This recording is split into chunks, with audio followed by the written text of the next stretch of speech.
and I want to welcome everybody here. Céad míle fáilte, especially to Kevin Boyle from America, from the House, a member of the House of Representatives in Washington. At the outset, I suppose the running order for tonight is I'll just chair the meeting. I'll introduce Pearse, Doherty and Kevin, and they will have a talk about uniting Ireland and strategies and the way forward. And then we will move into a questions and answer session. And at that stage, it'll be open to the floor to answer questions.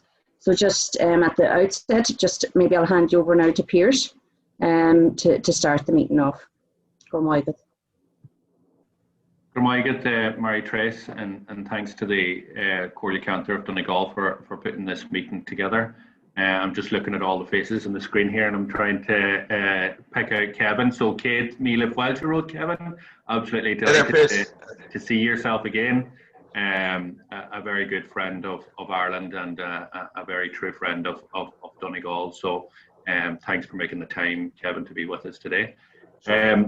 Look, we're going to have a discussion in relation to just probably Kevin's own story.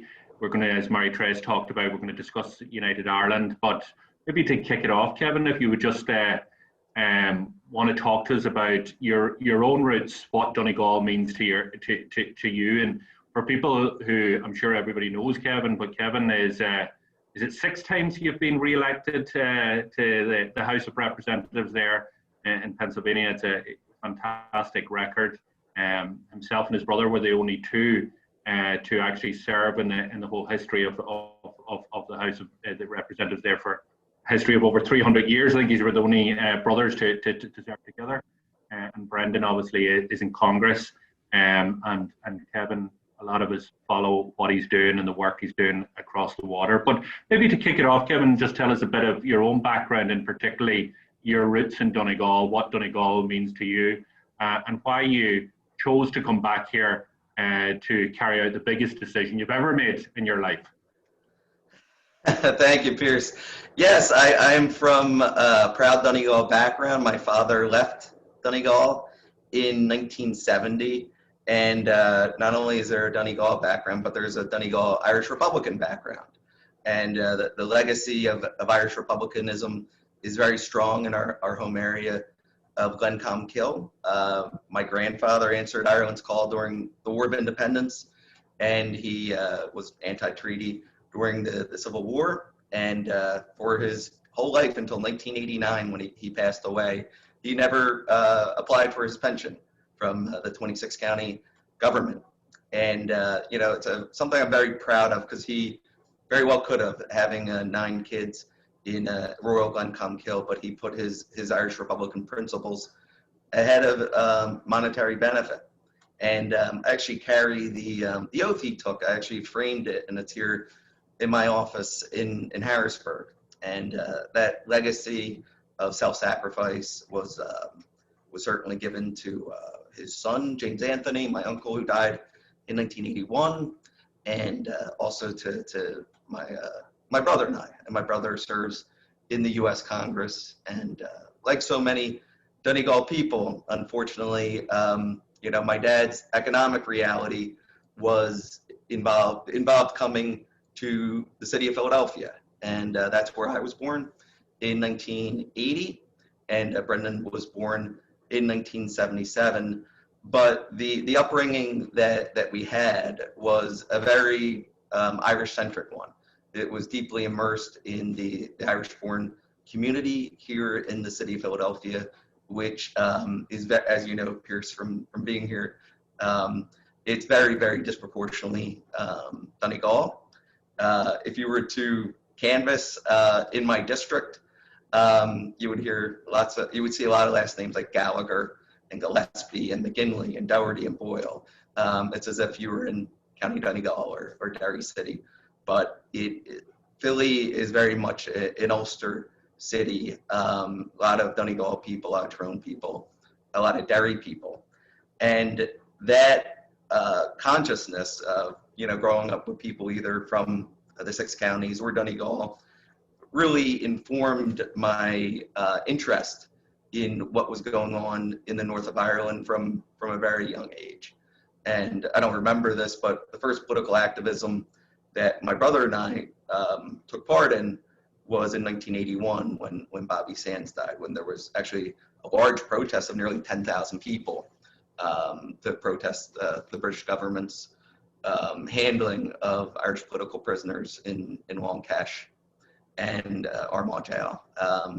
So it is, it's a proud legacy, the Philadelphia Donegal link, and I feel very personally responsible to keep it going, because we just don't have the number of Irish-born, Donegal-born people coming here anymore. And you know, my links are just so close to Donegal, and as you alluded to, I was married in Donegal on April 1st, 2011, and the connection with Pearse actually is pretty interesting. In November 2010, there was a by-election for the open TD spot that Pearse had initiated litigation on to force the Republic's government to allow for this election. The actual vote count was taking place in Stranorlar just as I was actually signing the civil documents to get married civilly in the Republic.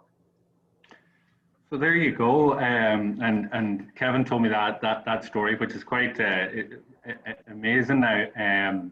Way back when we first met over in Philly, and what always kind of takes me back, Kevin, is how informed you are in relation to your own roots republicanism, but also just what's happening and your understanding from the other side of the Atlantic in relation to what's happening. And thankfully you interject on many occasions on Twitter and bring some enlightenment to people who are not too far away from where issues are taking place, but are kind of blinded to the realities of what's happening.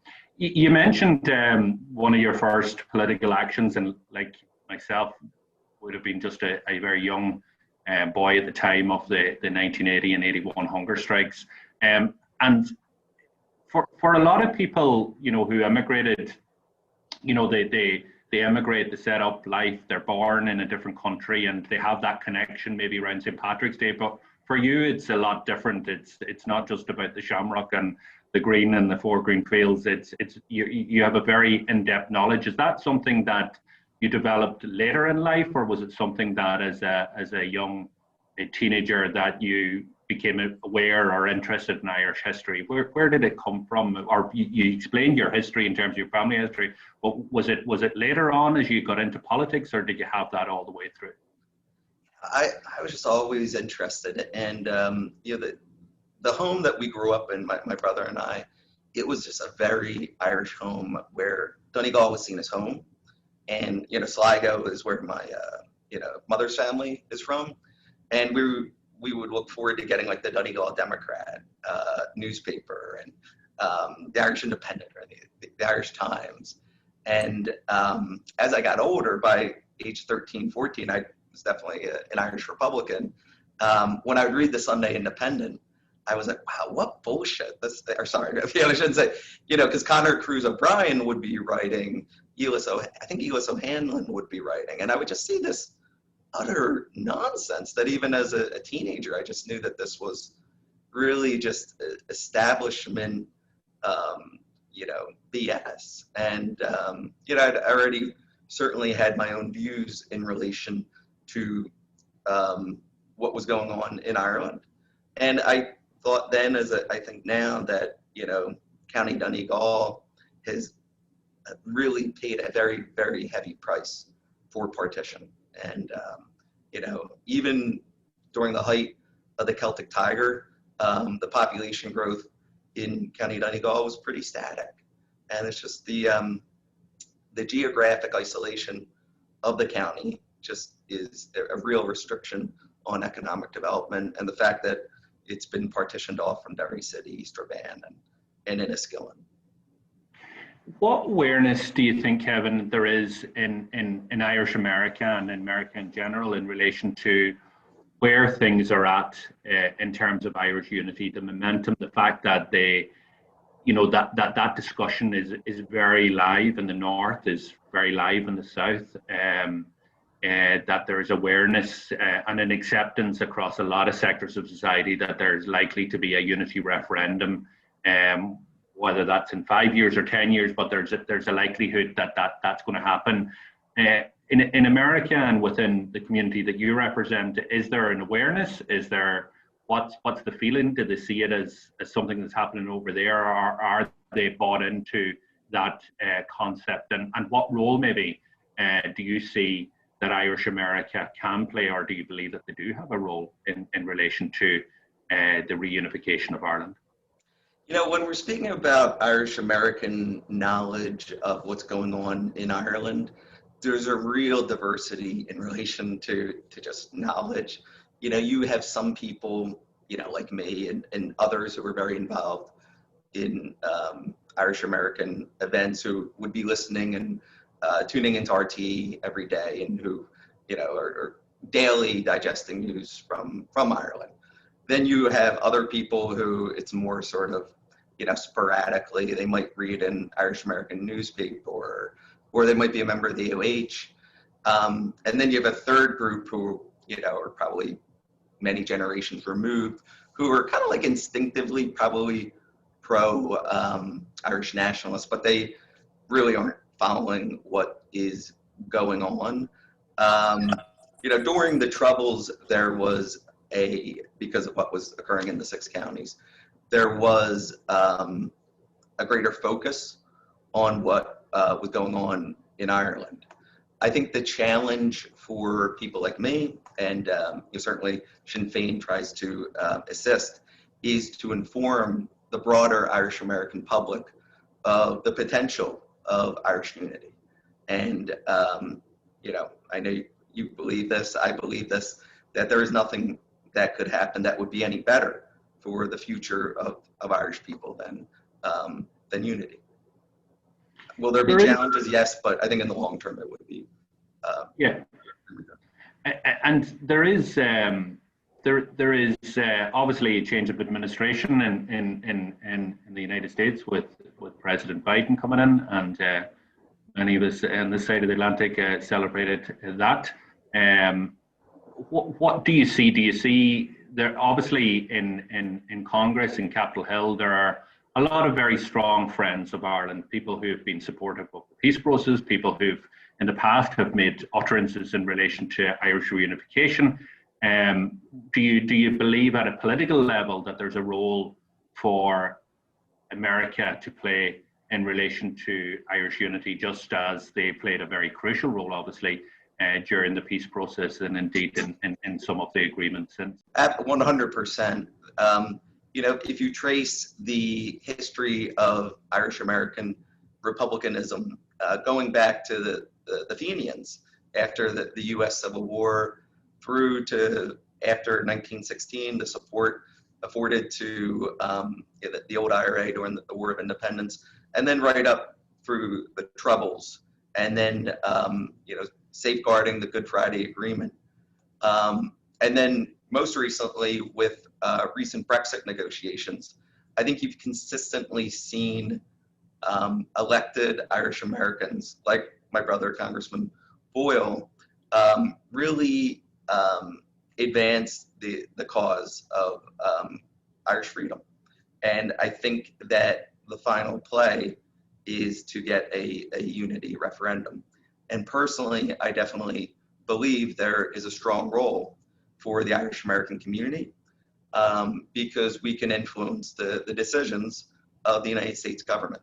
The United States is a country of over 330 million people. The UK, you know, as it goes on its independent path away from the EU, will absolutely want the best sort of trading terms and relations with the United States. And I think that the best way for the UK to achieve that is to stand by the Good Friday Agreement in specific relation to allowing there being self-determination for the people of the 6 counties in relation to unification. Yeah, and I must say now, and a huge tribute to Brendan, to your brother, and others who made it very clear that there would be no trade agreement without full implementation and alignment to the Good Friday Agreement, and I think that was a very important moment in relation to all the Brexit discussions, and was repeated time and time again by key people in the American administration, and probably that's where, as a small island, you can see that our friends like yourself and others are able to flex your muscles, and for a small island nation then have such an impact at a global level in terms of issues like that. So it's absolutely crucial. I know that the history, you talked about the history in terms of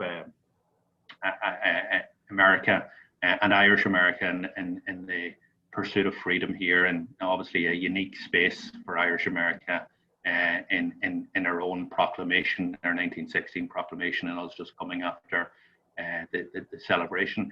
In this, from us in Sinn Féin, we're very excited. It's a time of great excitement, not just because we're the largest political party on the island, that more and more people are voting for Sinn Féin, are subscribing to our ideas, and that's even increasing since the last general election from all the polls. But there is a real appetite. There is a real, I think, desire now to pursue the issue of a unity referendum in a planned and considered way.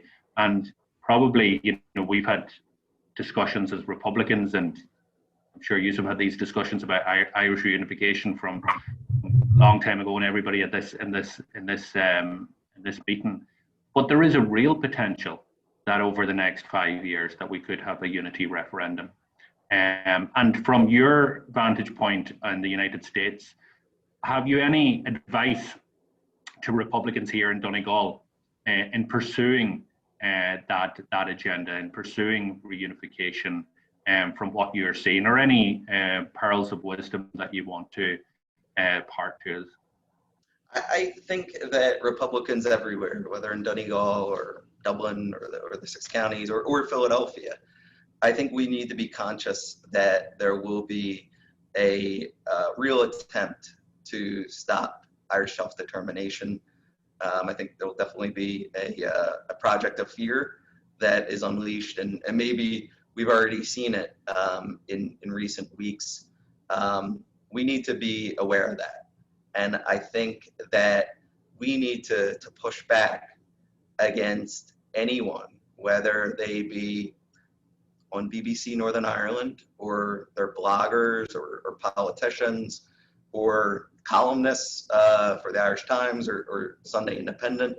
We can't allow them to kind of exploit the potential for a loyalist backlash to deny people their right in the Good Friday Agreement. Yeah, and I think you're seeing some of that there now. I thought there was a great interview there. I don't know if you heard it. It was actually with Brendan. He was on RT1, and he was talking about United Ireland and the border poll, and the presenter kind of pushed back against him, suggesting that this would be reckless. And Brendan just says, "You do know it's part of the Good Friday Agreement," and it's that part that people kind of want to sidestep, that says, yes, we want change, but not now, and not this is the time. You know what? I think that Brendan completed my answer in that. I think that we need to push back against any threat of there being a loyalist backlash. And we need to constantly remind people that this is specifically what the Good Friday Agreement calls for.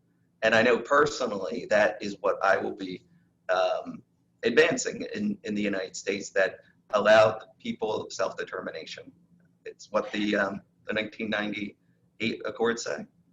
Yeah, and there are that pushback that's happening at the minute. Here you can see it from former some of the SDLP.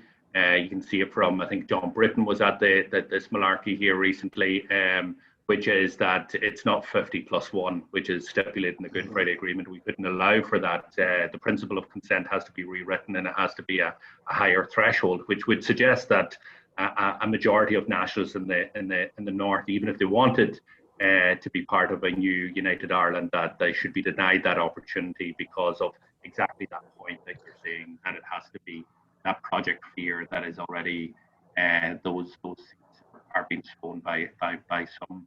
And I think again the Good Friday Agreement is such an important tool and has international recognition, and it is an international document that we do need, when we need to hear those other voices, as we've been hearing from yourselves, to ensure that there is no rewriting of the Good Friday Agreement to push a certain agenda over one. The principle of consent is there, and it'll be interesting to see as we see the census that was carried out in the north just in the last number of weeks.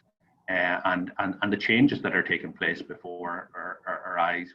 It's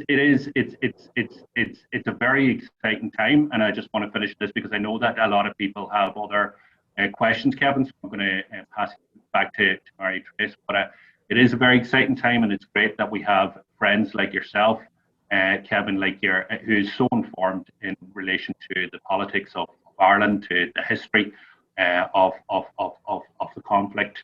And to where we need to go and how we need to get there. And I think it's really important, and we really appreciate your contribution as we embark on this journey to Irish self-determination.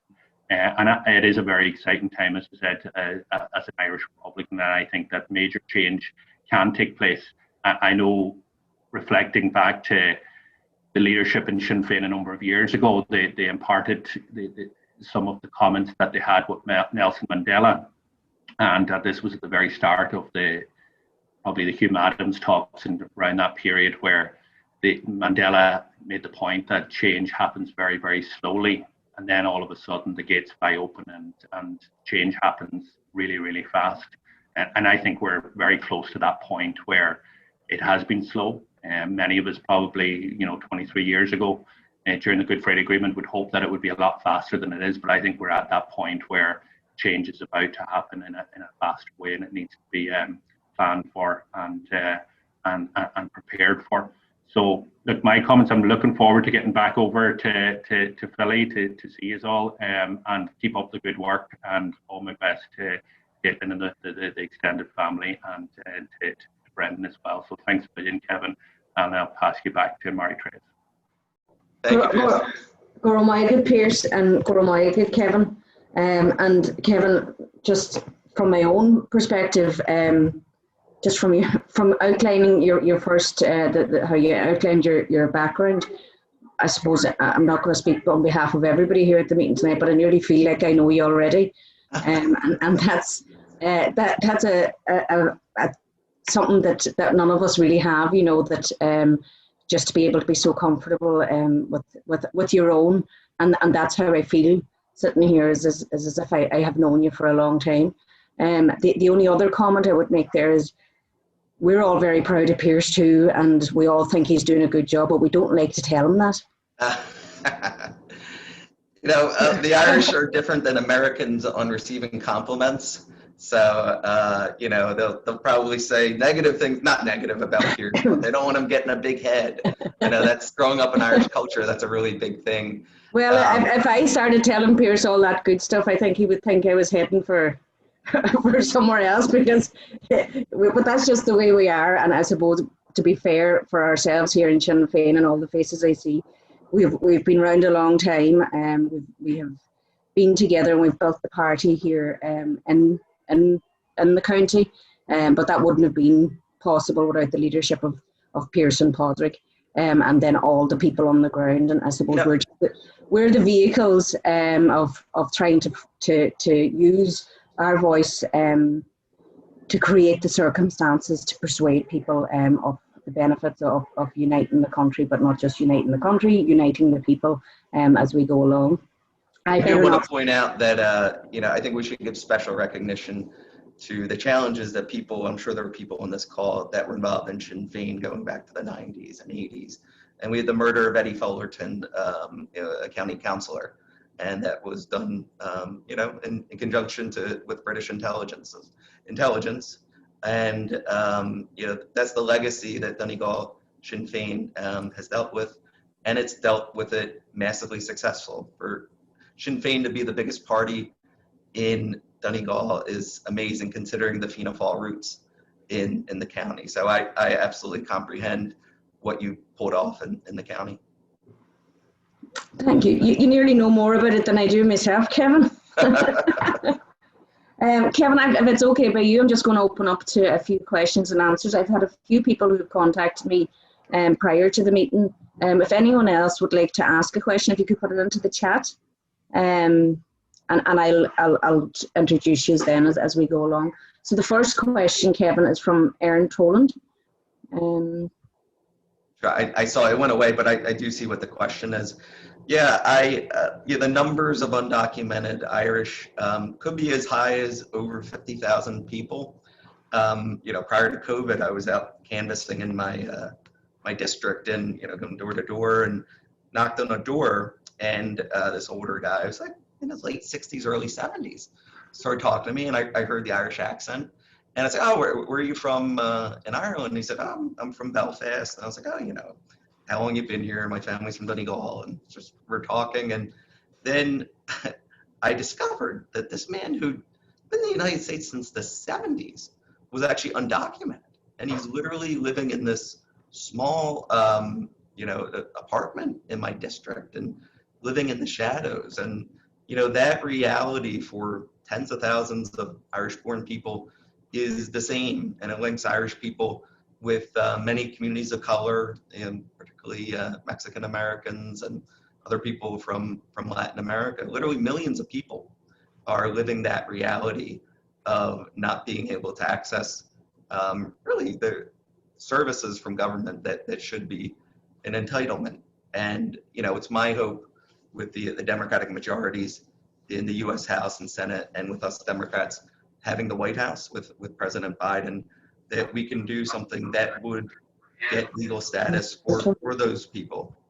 It's absolutely immoral what has happened in relation to the undocumented status of over 10 million people. Good, Kevin. Aaron, I'll just take you on there. You can unmute yourself. Brilliant, thanks. I was just wondering, Kevin, what do you think the next step should be for widening the debate on Irish unity in Ireland and in America? As Pearse was talking about, the challenges that we will face as proponents of a 32-county republic, what I really think as an Irish American elected official, that the power that I think I can have with others is keeping the debate honest. There will be that project of fear by people in the establishment in Ireland. There'll be people, obviously unionists in the North, who will also try to exploit arguments and fears that should not be in place to try to deny people the right to self-determination. But in specific relation to what Pearse said about this argument of there needs to be 60% for unity in the 6 counties, if you're actually advocating that, I think you are saying you are not a Democrat. You don't believe in democracy. You obviously don't believe in the Good Friday Agreement. And ironically enough, you are advancing the arguments, particularly for nationalists, any sort of nationalists, because I'm not saying people, yes, the LP position or the Fianna Fáil position, but there have been some people affiliated with both parties who've brought this topic up. If you are advancing that argument that 50+1 is not sufficient for there to be a 32-county republic, you're actually taking the position that organizations like Irrigate and Soro were taking, that Irish Republicans were wrong for accepting the Good Friday Agreement, that the peace process was wrong, and that the armed campaign should continue. That's the position you're actually validating. And I think that they should reflect upon who their common travelers are. And I don't think at the end of the day that their arguments would hold up when they're actually being scrutinized. Thank you, Kevin, and thanks, Aaron. The next question is from Rasha Collins. Just want to unmute there, Crusher. Hi, Kevin. I just wanted to ask, what beneficial role can Irish Americans play to help progress the process of United Ireland? Well, it's really, as it's always been, it's about harnessing the power of a country that's over 330 million people with the largest economy. The UK has embarked on a truly new journey for itself, leaving the European Union. And they need friends, they need allies. And, you know, I certainly, as an American elected official, I want the best possible relationship with the United Kingdom as possible. But the UK government agreed to the Good Friday Agreement, and you know, we in the Irish American community, I think that we need to hold them accountable to actually do what they said they would. And I think they're, you know, they need our support. And you have an Irish American in the White House who, you know, both my brother and I heavily backed in the key state of Pennsylvania. You know, my district was the only primarily white working class district that actually had better numbers for Biden in than were expected according to the polling. And I think it was, in many ways, it was the legwork of a lot of Irish American activists in areas like Northeast Philadelphia who saw the historic opportunity on the horizon. Thank you, Kevin. Just pass over to Darragh O'Neill now. Thank you, Mayor Therese. The question I have for Kevin is just what does he think the political conditions that would be best placed to deliver a United Ireland here in the US and in England would be? Well, I think the conditions would be everyone adhering to the Good Friday Agreement. I think everything starts with that because that outlines the conditions that are necessary for there to be a unification vote. And I think that we need to absolutely hold people accountable that they support the Good Friday Agreement.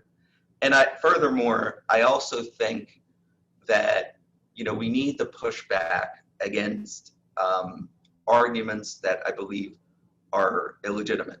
And, you know, I mentioned earlier the threat of Boyle's violence. People have argued, and I've even seen a prominent Irish Times article that I thought was real fear-mongering probably about 6 to 9 months ago about the potential of a sustained loyalist campaign. You know, through my social media, my tweets over the last year or so, I've actually been directly responding to that argument. What some people are not aware of in relation to the UDA and the UDF's campaign during the Troubles was that they were not the IRA. The IRA was independent and running their own campaign. The UVF and the UDA, in essence, were a manifestation of what British intelligence wanted. And the level of informants in both organizations was at a level where those organizations would not have been operating if there had not been a decision made by some powerful people in the British establishment that they should stay operating. And I don't think that the Irish media and the British media have been truly honest about that, because at the end of the day, we're talking about state terrorism. And I strongly think what happened with the UDA and the UVF was state terrorism. So to say that those organizations now could replicate what they did during the Troubles, I actually think that that's illegitimate because the UK government cannot do that in a post 9/11 world. They would risk becoming classified as a terrorist state. The UK will not do that. And I think that the reality of a post 9/11 world makes a sustained UVF, UDA campaign absolutely a non-starter. Can there be violence? Absolutely. We saw what has happened in the 6 counties just in the last couple of weeks. We saw what happened with the flags issue back in 2013 after Belfast City Hall decided to limit the number of days that the Union flag could fly over Belfast City Hall. I think we, you know, should be prepared for that. But at the end of the day, we can't allow those violent acts to deny the Irish people their right for self-determination. From Wicked, Kevin, I'll just pass Tom. I see you have a question in there. I might just take you in on it. Tom Murray, sorry, Kevin. Thanks, Mary-Therese. Thanks, Kevin, for your time. Just my question is in relation to a debate I was on last week with some unionist journalists and unionist historians. And one of the first comments that they made was, why are they always seen as the problem? As though it's an instinctive response. Now, obviously we could say they are the problem because they are preventing Irish unity, but what advice do you have on how we change their mindset that they can be seen as part of the solution rather than the problem? Well, I think it involves Donegal, and the people in this call have a better grasp of this than I do, having grown up in Philly. But the uniqueness of Donegal is that there has been a Ulster Scot population, Ulster Protestant population here since the time of the plantation, and the Protestant community in Donegal is fully immersed in Donegal society.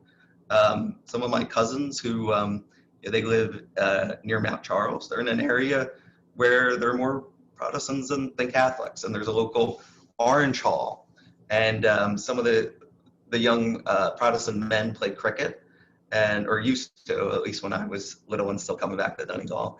But there's another area that's heavily Ulster Scot, I think around Manor Cunningham, and they still have their identity, their uniqueness. You still have an active Orange Order in Donegal, and we've seen that the worst fears did not materialize in County Donegal post-partition in relation to the minority community. And I think that's what you would see happen in the 6 counties post-unification. I think that the Ulster Scot tradition is an amazing tradition, and I say that particularly as an American. I think that the Ulster Scots have had the biggest impact that no one knows about in American history. I think so much about particularly U.S. Southern culture you can trace back to the Ulster Scots. You can see the legacy, kind of the Calvinistic individualism that is so strong in American society comes really from a lot of Ulster Scots, and so many presidents have been Ulster Scots. So they are a proud people, and it's very, very unfortunate that I don't come from the Ulster Scot tradition, but that we in 9 County Ulster have been, I guess, due to the historic issue of the plantation, and then continuing on to the anti-Catholic laws that were on the books for hundreds of years, that there was a built-in split among the Ulster people. And I think that we can finally heal that in a truly a 32-county republic. And I think that the Irish American community definitely wants to play their role in showing Ulster Scots, Ulster Protestants, that they are part of the broader Irish experience in the world. Kevin, just the next question is from Stephen Thomas, the chairperson of our Cordia Council here. Thank you, Mary-Therese, and Kevin, it's great to have you on the meeting tonight. I just want to ask you a wee question in terms of, again, the role that Irish America have in the peace process here, and the ongoing still peace process, and Irish unity and a border poll. Over the years, I've seen myself when I worked in Derry, the benefits of American investment and then other investment, like, the International Fund for Ireland, Peace 1, Peace 2, Peace 3, and all those different investment initiatives in the peace process. And, with the recent upsurge in the antisocial behaviour, for one way of putting it, by the loyalists and all, in disadvantaged areas there that we've witnessed over the last fortnight, a lot of them were very young people, probably from disadvantaged areas. And I'm just wondering, we've all seen the benefits of American investment in the 6 counties and in Ireland in general over the years. Do you think that Irish America could still play an important part by targeting investment into disadvantaged areas like that, where young people are really, sadly, have very little else to do. And it is, a lot of journalists refer to that, some of that violence that or antisocial behaviour that we witnessed as recreational. Do you think that Irish America can and could have a very important role going forward and targeting investment into those areas to try and give young people better and ordinary people better opportunities, regardless of their background? And could that be part of our approach to unity as well, making sure that there's a better, that the benefits of unity and peace are felt in those areas, and where young people have an alternative, and don't have to get a criminal record by just carrying out recreational antisocial behavior because, they're disadvantaged? I totally agree. This is a meeting of Donegal Sinn Féin, but I think when you're talking about Donegal, the importance of Derry City is just essential.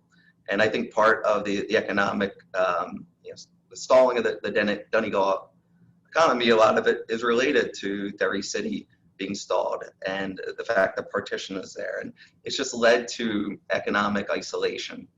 And I should also point out that the reason why there's so many Donegal descendants here in Pennsylvania is related to Derry City. The boats that came out of Derry City that came to the New World starting in the 1800s, they came directly to Philadelphia.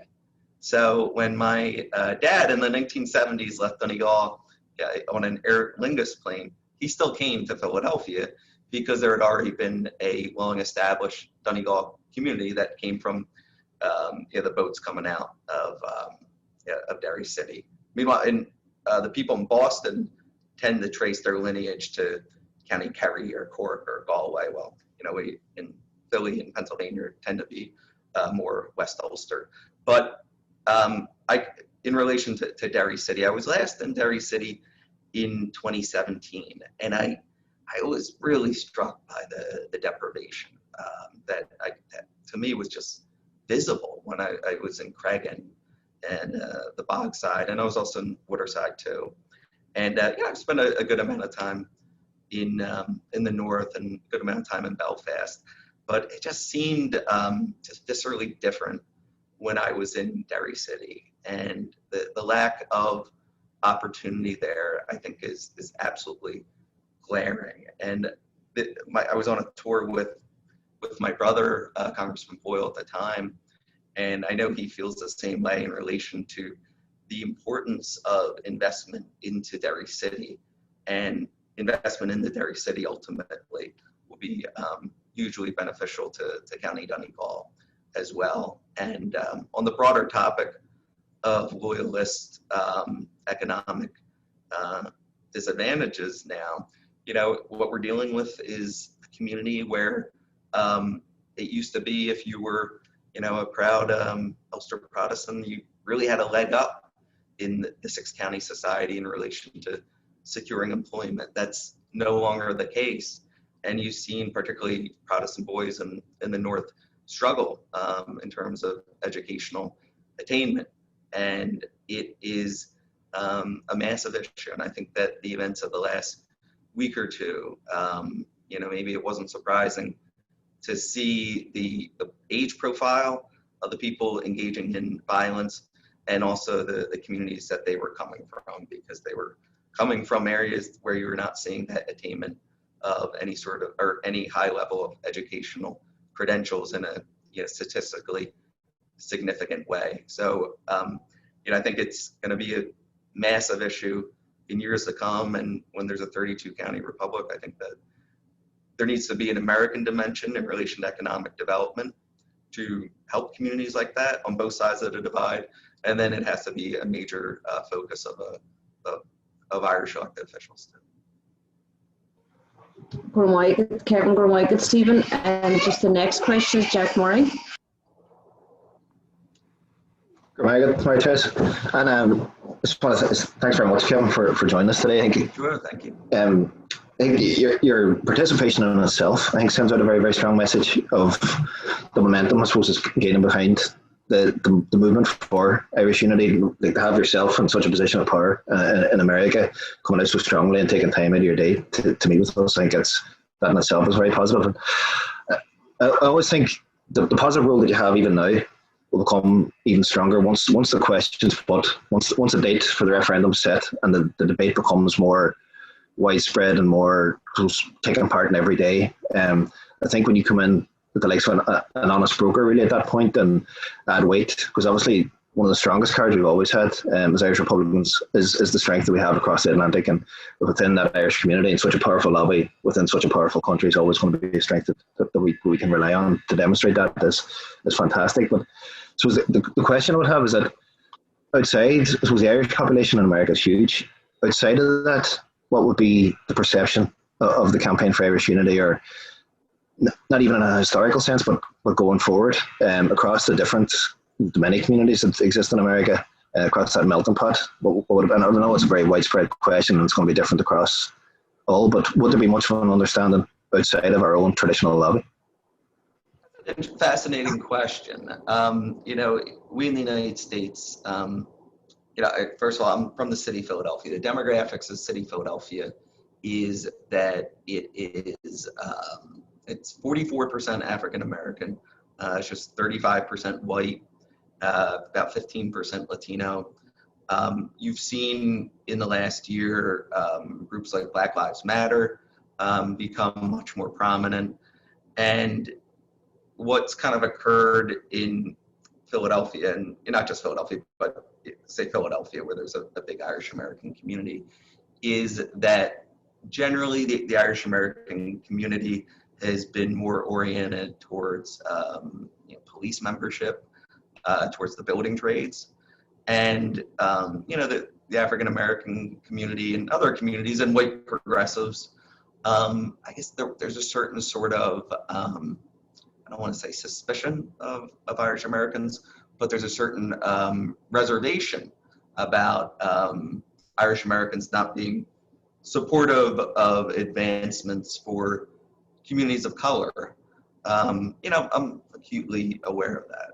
And, due to my understanding of what's happened and my own family's involvement, I felt duty bound to be a little different as an Irish American elected official, and to try to, let other Irish Americans know that, hey, we can't replicate what was done to us in Ireland. We were discriminated against, and the British exploited us. And during the Troubles, you had the police,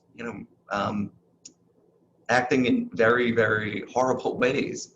And I think that we should be more sympathetic to the advancement of historically marginalized communities. So that's been my feeling.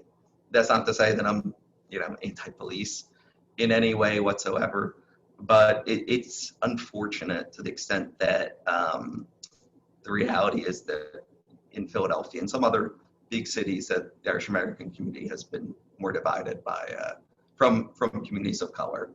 And the broader perception of Ireland and say the Republican struggle is, because a lot of people know I'm just one generation removed from Ireland, and people sometimes in the African American community will bring up the Irish Republican struggle and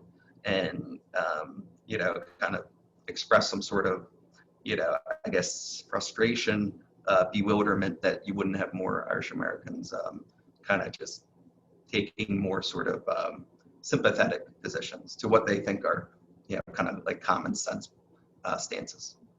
The last person who's indicated here is Padraig McLaughlin. As I say, Padraig, I can't see he's on the thing, but maybe if you unmute. Thanks very much. Good to see you. Hi, Kevin. How you doing?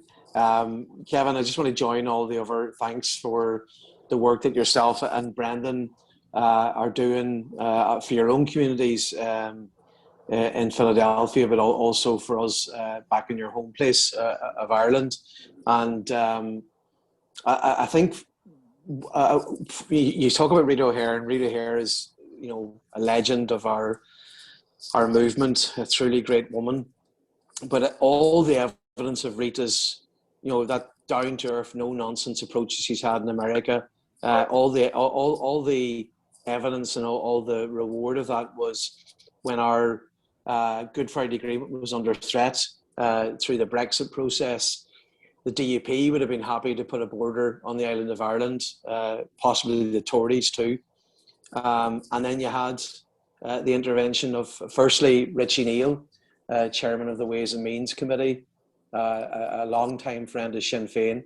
And then, of course, you had Nancy Pelosi and then Joe Biden's comments. And that was game over because that was any potential of a trade deal between Britain and the United States with that type of approach from the Tories and the DUP was not going to progress. That absolutely powerful intervention. So, you know, we really appreciate, you know, the bonds of friendship, you know, that are there. You know, any of us who've been to the United States, you know, we can see that our Irish over there had to fight to hold on to their roots. They had to work harder than we have. We just take it for granted because it's all around us here at home. But when you are forced to emigrate, be it to, you know, England or Scotland or United States or more recent times Canada and Australia, you have to really work to hold on to those roots. And indeed, there's just that I've always been struck by it, that deep bond with their home place, and it's so evident in yourself, Kevin. So I just wanted to join all the thanks tonight. We really appreciate, we're very proud of you, and we wanted to encourage you and Brendan to continue to do what you're doing for us, and it's really appreciated. So all the best, Kevin.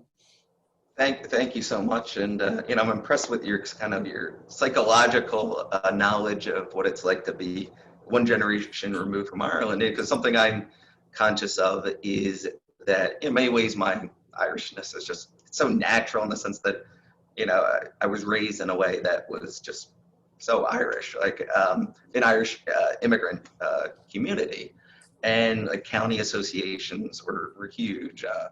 The All Ireland was huge. I'd watched every All Ireland since the 1980s, and I have such fond memories of 1992 being there with my dad and brother. You know, as my family's in America another generation, yeah, I'm cognizant, well, you know, we'll become less Irish. And, you know, that's something I've thought about. And, you know, with my two daughters, I would certainly want to maintain our connection to Donegal and also to Ireland. And I think, you know, also think of my youth, and I think of my brother and my grandfather, my uncle. It's pretty amazing that, you know, coming from the family that I do, that my brother is on the House Ways and Means Committee and was there to hold the British accountable to make sure that there was no hard border put between Donegal and Tyrone and Derry and Fermanagh, which would have devastated County Donegal. So I think of being there in 1981 during the hunger strikes protests in the heart of my district, and the fact that Brendan was able to have such influence on really preventing the worst of the worst that could have happened to Donegal and Ireland just in the recent future. And I feel very hopeful about the next few years. I think that we are on the right side of history, and I think what we're doing now will so positively impact future generations of Donegal people and build a better Donegal and a better economy where you don't have future generations going to Glasgow or Philadelphia like my family's experience. And thanks so much for everyone for, you know, having me here. Thank you, Kevin. And just before we do sign off, just I suppose listening to the conversation tonight and how informed everybody is, and the caliber even of the question and the answer session. We could sit here probably for another hour going through and come up with different analogies. But I suppose one of the questions that came forward earlier on was about the riots of last week, and I suppose it's fresh in all our memories. But when I think of Irish unity, or when we come together and we have these discussions, whether that was on the streets of Belfast or it was on the streets of Dublin or Cork or even any other city in the world, there were children without hope. So as we go down this journey, as we come together and as we're trying to persuade, as you say, there's going to be a project of fear that has already started, probably has never ended. But we have to become the project of persuasion. We have to work together. We have to persuade people that there is a better Ireland, that there's a better place to live, and that no children, no matter where they live, on the island of Ireland or, as I say, in any part of the world, should have no hope. And that's a huge job of work that we have to do as Irish people. And I suppose, sitting here listening tonight, you actually see how it's not just for us ourselves here on the island, but it's actually engaging with the Irish diaspora and encouraging the Irish diaspora as well. A lot of people who may think that they would like to return home at some stage as well, if that's their wish, and to provide that hope for them as well. So not alone have we the job of unity, Pearse and Posrick, but we're also putting the job of hope in your hands as well, and us all together. And we enjoy our each other as well, Kevin. I suppose it's just a Donegal way. It's a lot of slagging, and we actually, since Zoom came in, we probably see each other an awful lot more than we ever did before, because of the geography of the county. Like, coming together was, it was people coming from all parts of the county to meet wasn't easy. Whereas now we're nearly sick looking at each other, Kevin. But again, what I would say is I just want to thank you. I want to thank Dara O'Neill. I want to have a special mention for Dara O'Neill, who put so much into organising this tonight. A lot of work, as you know, the background work is never usually done by the people that are speaking. And the amount of work that Dara put into this, I just want to congratulate him on that. We will continue, we'll continue with our Uniting Ireland conversations. I just want to acknowledge, I don't think I've probably even spoken to many Republicans that have as much knowledge as yourself, Kevin, of where we've come from and where we're going, and it was very, very insightful. Was anyone, Pearse, do you want to just come in at the end, or are you?